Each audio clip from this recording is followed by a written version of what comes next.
keza cyane. Nyamuneka ukizeho imineke ugaterura ukajyana n'imbere y'umugabo wawe ugarambika ku meza yahindukira akakureba nabi. Abantu bari abantu banyubakiye inzu rero nayo bacu mu mudugudu ni mu kagari ni mu mirenge uretse ko batora Yezu wo mwisho. Niyo mpamvu mureba nicaye ahangaha niteguye abo badamu bagenzi banjye kugira ngo baze bankure kuri iyi nyakatsi. Ugize urya ukangura nk'igitenge urwo nkukunda twarushaho sinzi icyo nanjye nazagushimira. Twere kubaho bunyamaswa tubeho nk'abantu n'abandi bari bazi ko barusenye babone nta kibazo dufite. Tubaye ikaze mu kiganiro twaka umuryango nyarwanda, ikiganiro cya Minisiteri y'Uburinganire n'Iterambere ry'Umuryango. Umugoroba w'ababyeyi ni gahunda ya leta yatangijwe tariki 8 Werurwe, aho ababyeyi b'abagabo n'abagore bazajya bahura muri buri mudugudu bakaganira ku buzima bwabo bwa buri munsi. Zimwe mu ngingo z'ingenzi cyangwa se ibyo bakwiye kujya baganiraho buri munsi harimo nko kungurana ibitekerezo n'imibereho mu buzima bwabo bwa buri munsi, gufasha ababyeyi kunoza uburere bw'abana babo. Si ibyo gusa, hagomba kubamo gutega amatwi ababyeyi cyangwa abana bahuye n'ikibazo cy'ihohoterwa cyangwa andi makimbirane, kungurana ibitekerezo kwishyirwa mu bikorwa za gahunda z'iterambere ry'igihugu. Hagomba kubamo kuganira ku bibazo bitandukanye byo mu muryango nyarwanda, gusangira ubuhamya no kwigira ku bandi, ukareba ibyabakuye mu bibazo byabo tukabasha kubyigiraho. Gutegura urubyiruko rw'abahungu n'abakobwa bakabigisha iby'imyororokere yabo ndetse bakanababwira ko bagomba kwitegura gushinga ingo zabo z'ejo hazaza. Gusura imiryango hagamijwe gusabana, gukemura amakimbirane ndetse no kumenyana. Ubu ni saa 10, abantu benshi bakitse imirimo yabo. Tugeze mu murenge wa Kicukiro, mu kagari ka Kicukiro, mu mudugudu w'Isoko. Reka tubegere tubabaze ibibahuje. Twatangiye itariki 8 z'ukwezi kwa gatatu, twiyemeza ko buri wa kane tuzajya duhura tugakemura ibibazo, kugutezanya imbere, kugukemura ibibazo. Niba hari umudamu muri twebwe usinda gatukana akora ibibi cyangwa se abana, twibanda ku bintu byinshi bitandukanye by'umuryango, kuko nzi neza yuko abahuje Imana ibasanga. Hanyuma rero turabigerageza, ntituratera imbere cyane ariko twizeye ko tuzatera imbere mu guhuza kwacu. Kuva iyi gahunda yatangira y'umugoroba w'ababyeyi, hari ibintu byinshi tumaze kugeraho bitari byinshi cyane tukagirana inama kugira ngo twiteze imbere. Twashyizeho igikorwa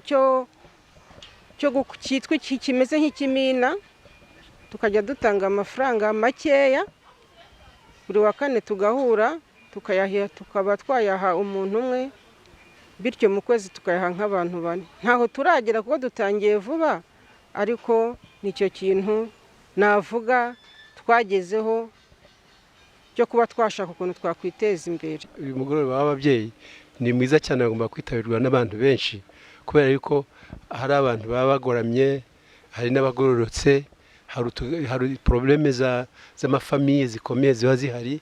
Aha rero hari igihe cyo kugira ngo abantu bose bawitabirire, kuko ariho umuntu ashobora kugorora ibyagoramye, cyangwa se hakaba no kungurana ibitekerezo byo ko abantu bakwifata kugira ngo babashe kugira ubuzima bafatanije bose, maze bakagira ubuzima bwiza kandi bukwiriye. Kurera abana byose birimo, no kwitabira gahunda za leta byose tubisanga mu mugoroba w'ababyeyi. Harimo za mituelle de santé, tujya tubiganiraho hano, tukareba n'abatabasha kuzibona, noneho tukaba twashakisha n'uburyo twakwisungana, noneho tugatanga nk'agakotezasiyo ko kubagurira mituelle de santé. Ni byiza rero no kwigiramo kuboneza urubyaro, rwose ni byiza kuba mu mugoroba w'ababyeyi. Ndashishikariza ababyeyi bose kwitabira. Murakoze. Niba ngo hari byinshi byabaga bikorwa, akenshi wenda abantu tuzi ko ari byiza bitewe nuko twabaga tubyumva, ariko uko tugenda turushaho kwegerana, icyo umwe atazi undi akaba akizi, tugerageza kugirana inama cyangwa se kwigishanya kugira ngo buri muntu wese mbese agire ubuzima n'imibereho cyangwa se n'imyumvire imeze nk'iya mugenzi we iyo twahurije hamwe.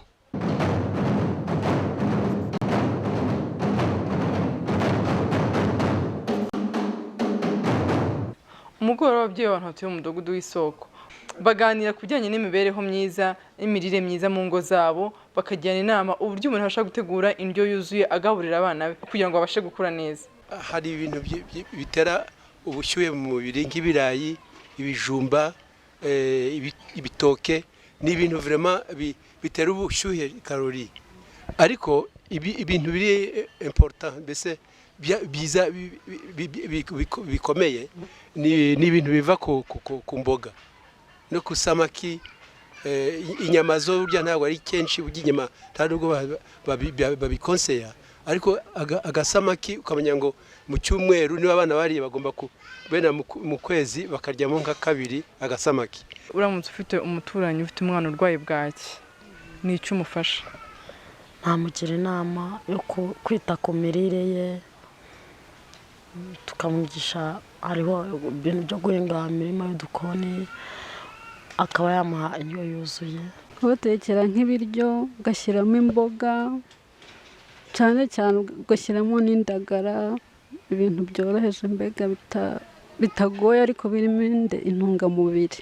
Na ziriya mboga za dodo ntago zihenze, nubwo waba udafite akarima k'ikikoni wazigura no mu isoko, ntabwo zihenze. Nko kunywa bazajya igikoma cy'amasaka ukavangamo sosoma na soya na kawunga. Icyo gikoma kirera abana ku buryo umwana ntacyo ashobora kurengaho, utabonye n'ayo mata nta kibazo ashobora kugira. Ababyeyi baje bamenyera guhaha bike ariko bifite akamaro. Byuva ngo imbogeri ugushyiramo ikaranga cyangwa ibisusa ugashyiramo ikaranga, utuntu mbese ibyo byose n'indagara n'iki byose ni ibintu très important byubaka abantu bagatekereza neza.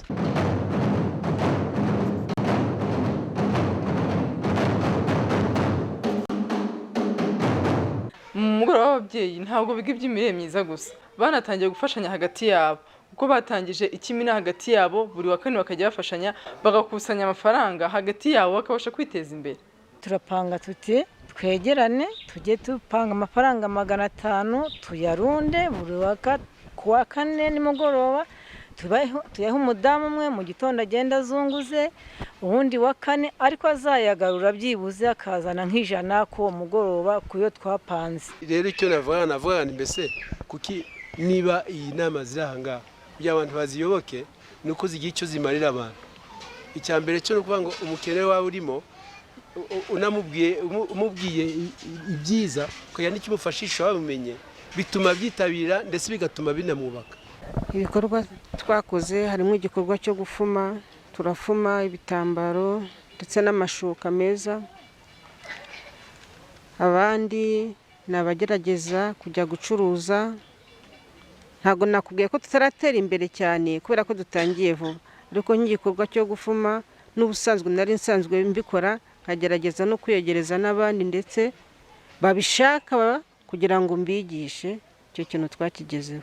Nkuko n'ubundi hano mu mudugudu twari twagerageje kuvuga ngo tujye dushobora gutezanya imbere, ni ukuvuga ngo umuntu agize icyo afata arazigama nawe akazigamira abana be. Ibyo tugerageza kubibabwira nk'abantu tubana.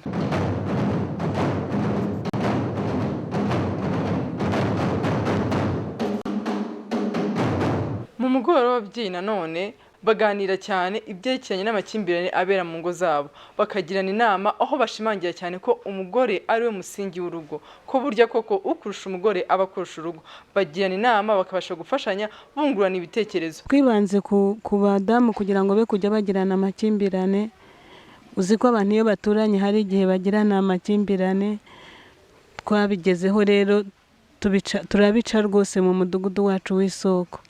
Iyo hari umudamu ugize ikibazo n'undi mudamu tubyinjiramo kandi tukabona bihagarara. Icyo nagira ngo nongereho si uko ibibazo bitabaho mu ngo hagati y'abashakanye. Icyo nagira ngo mbwira abamama baraha n'abazumva ikiganiro, nk'umugoroba w'ababyeyi shimira cyane leta yadutekerejeho idahwema no kudutekerezaho, nuko mu mugoroba w'ababyeyi aho kugira ngo wegere mugenzi wawe ku ruhande, ahubwo waza mu mugoroba.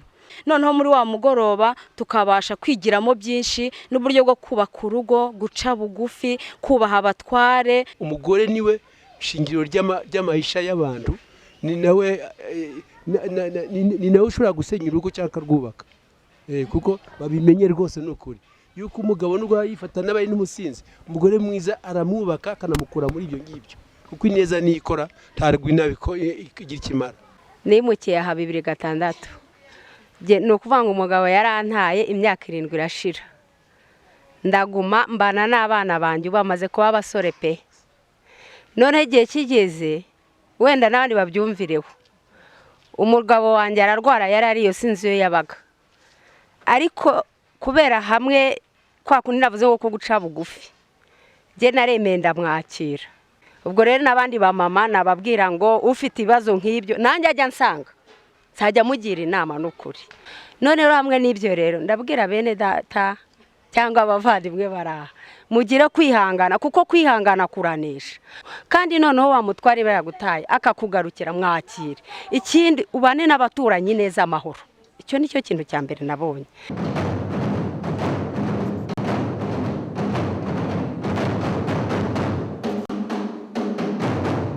Si ibyo gusa mu mugoroba w'ababyeyi nanone bavuga ukuntu umuntu abasha kurera umwana we uretse n'uwe gusa n'umwana w'umuturanyi.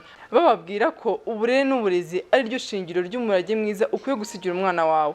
Bakanavuga uburyo unyuze ku mwana w'umuturanyi ugomba kumufata nk'uwawe ukamubwira nk'aho ari uwawe. Akagoroba k'ababyeyi karadufashije nkatwe b'ababyeyi kuko katwungura byinshi haba mu ngo zacu cyangwa se no mu bana, yaba mu bakobwa cyangwa se mu bahungu. Tubigaho kandi tukabigaho ibyabagira umumaro mu gihe kizaza. Abanyarwanda banabivuga neza mu mugani bagira yuko uburere buruta ubuvuke. Uwo ni umugani kandi ukomeye. Ubundi umuntu udafite uburere ntaba ari umuntu. Hari n'undi mugani w'ikinyarwanda baca ngo izijya gushira zihera mu ruhongore. Abana bacu badafite uburere nta gihugu twaba dufite. Icyo bisaba ni iki? Bisaba yuko twebwe ababyeyi tugomba kuba intangarugero cyane cyane. Burya hari n'ikindi bavuga ngo wibahetse ababwiriza wo mu mugongo. Niba iyo uri umubyeyi utari mwiza ntabwo uha umwana wawe uburere bwiza. Ni nayo mpamvu ngira ngo mwabyumvise abaturage twese hano tuvuga yuko tugerageza kubanza guha abantu inama niyo baba bitwara nabi kugira ngo batazavaho abana babo babareberaho uko bitwara nabo bakitwara nkabo. Tukamwereka tuti ariko se urebye runaka utaritwaye neza utaragize uburere bwiza, runaka wagize ubwiza buri ubarebye ntubona ko umwe ari minisitiri undi ukabureba ari umusinzi ugwa muri za ruhurura. Ntabwo umwana agomba kuregeza ipantaro ayigeze hasi ngo ibyo ni byiza cyane, ahubwo bagomba kwigisha abana kumvira ababyeyi babo no kugira ngo bambare neza bikwize. Nibyo byari bikwiriye. Muri rusange umugoroba w'ababyeyi ukuyemo ibintu byose ko n'umutekano ntwasigaye inyuma, aho usanga bavuga ko iyo hagize ikibazo cyo mu mudugudu biganirwa muri uwo mugoroba bakabasha kumenya abatitwara neza, abarwana mu ngo zabo, inda zituye aho ngaho ndetse n'abasinzi bakabasha kubahugura no guca burundu izo ngeso zitari nziza na gato. Hano twibanze kutemerera indayi ko ziba mu mudugudu wacu. Icya kabiri abantu b'abasinzi nibo tuba hafi cyane, niryo banga kandi tuba bugufi ntidutume bagera ku byo bashaka.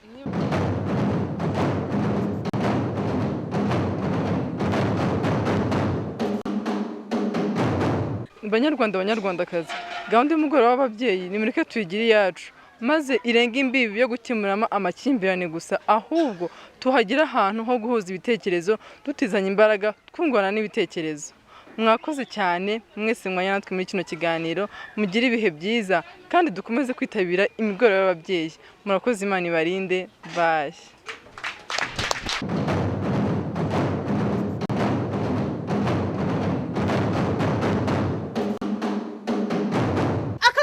Keza cyane. Nyamuneka ukizeho imineke ugaterura ukajyana n'imbere y'umugabo wawe ugarambika ku meza, yahindukira akakureba nabi. Abantu bari abantu banyubakiye inzu rero nawe wacu mu mudugudu ni mu kagari ni mu mirenge uretse ko batora Yezu wo mwisho. Niyo mpamvu mureba nicaye ahangaha niteguye abo badamu bagenzi banjye kugira ngo baze bankure kuri iyi nyakatsi. Ugize urya ukangura nk'igitenge urwo nkukunda twarushaho, sinzi icyo nanjye nazagushimira. twere kubaho bunyamaswa tubeho nk'abantu n'abandi bari bazi ko barusenye ubundi nta kibazo dufite.